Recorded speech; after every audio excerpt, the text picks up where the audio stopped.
Well, we are doing more active shooting training.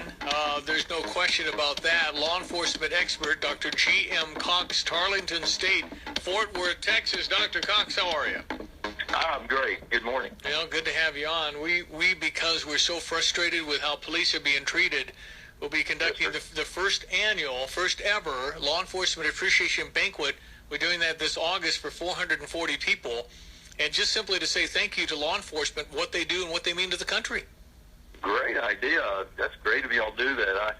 Being a cop for over 40 years and 34 of that as the chief of police, it's always nice to have the public, the citizens show those kinds of things. Well, it's great to come to and great to know that y'all are having officers up front and center here. Thank you. Tell them thank you, because can you imagine if nobody answered my 911 call, what the world looks like in 2 days? 2 days.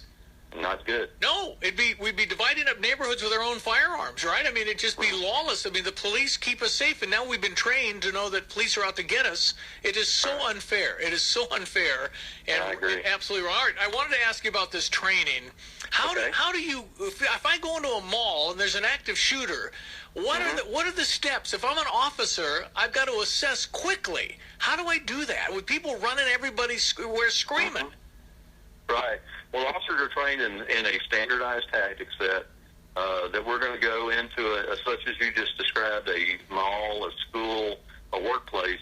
We're going to go in. We're going to go straight to the threat. We're going to identify the threat. We're going to try to pass everybody. I would tell citizens, if you're in that situation, you see an officer coming, do not do anything really strange. They're in a high alert status. They're going to come in hot, what we call hot. They're going to go straight to the shooter, so don't do anything really strange. Keep your hands in sight. Do exactly what the officer tells you to do. If he or she tells you to run out, do that. Or if he or she tells you to follow them, do that. Do whatever it is the officer tells you to do. Get on the floor. Do that. Right? Whatever they tell you to do. But how does an officer know where the shooting's coming from? You're in a big area, and you're hearing all the commotion, but wow, how hard is that? We're trying we'll be doing triangulation of sound. We're going to hear gunshots if that's happening. Now, understand, officers are not going to do what we call a hot entry if there's not a confirmed active shooter in there. The definition of an active shooter situation was where individuals are actively shooting, executing individuals in a known environment, such as a school like we saw in Columbine, or like we just saw in San Bernardino, California, or even in Columbus, Ohio. So we're going to, even though Columbus, Ohio is a machete deal, but you're still going to go, officers are trained. What I try to emphasize is what citizens should do. And there's a couple of great training opportunities out there. A movie called Run, Hide, Fight, which is available online. Just put it in your search engine. Follow that. My biggest thing is I tell every citizen you should have a plan and you should execute your plan. It is the worst time in the world to have panic. Should we have concealed carry in this world? I mean, you see what happened in Paris. These guys casually reloading, picking off these innocent people. If anybody would have been firing back, they wouldn't have been so casual.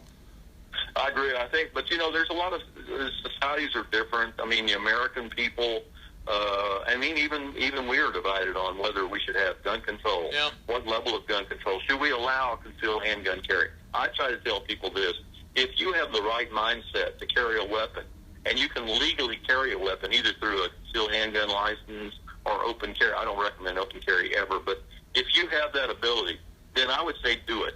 But if you don't have the mental preparedness, think about it. It is not normal for a human to kill another human, not for most of us. So if you're not prepared mentally to defend yourself with a weapon against another person who means you harm, then I would say don't bring a weapon to that, because he's going to take it away from you, use it on you. Well, but if you're prepared and you're properly trained, then I'd say use it. Dr. Cox, thank you for your service. Thank you for all you're doing to help others, and we just hope and pray this never happens. But I agree. Don't hope and pray. Be prepared. Be prepared and hope and pray. Yes, sir. All right, thank you. Yes, sir. Both of those work. You betcha. Thanks, Dr. Cox. We appreciate you. Thanks, Steve. That's Dr. G.M. Cox, Fort Worth, Texas, Tarleton State.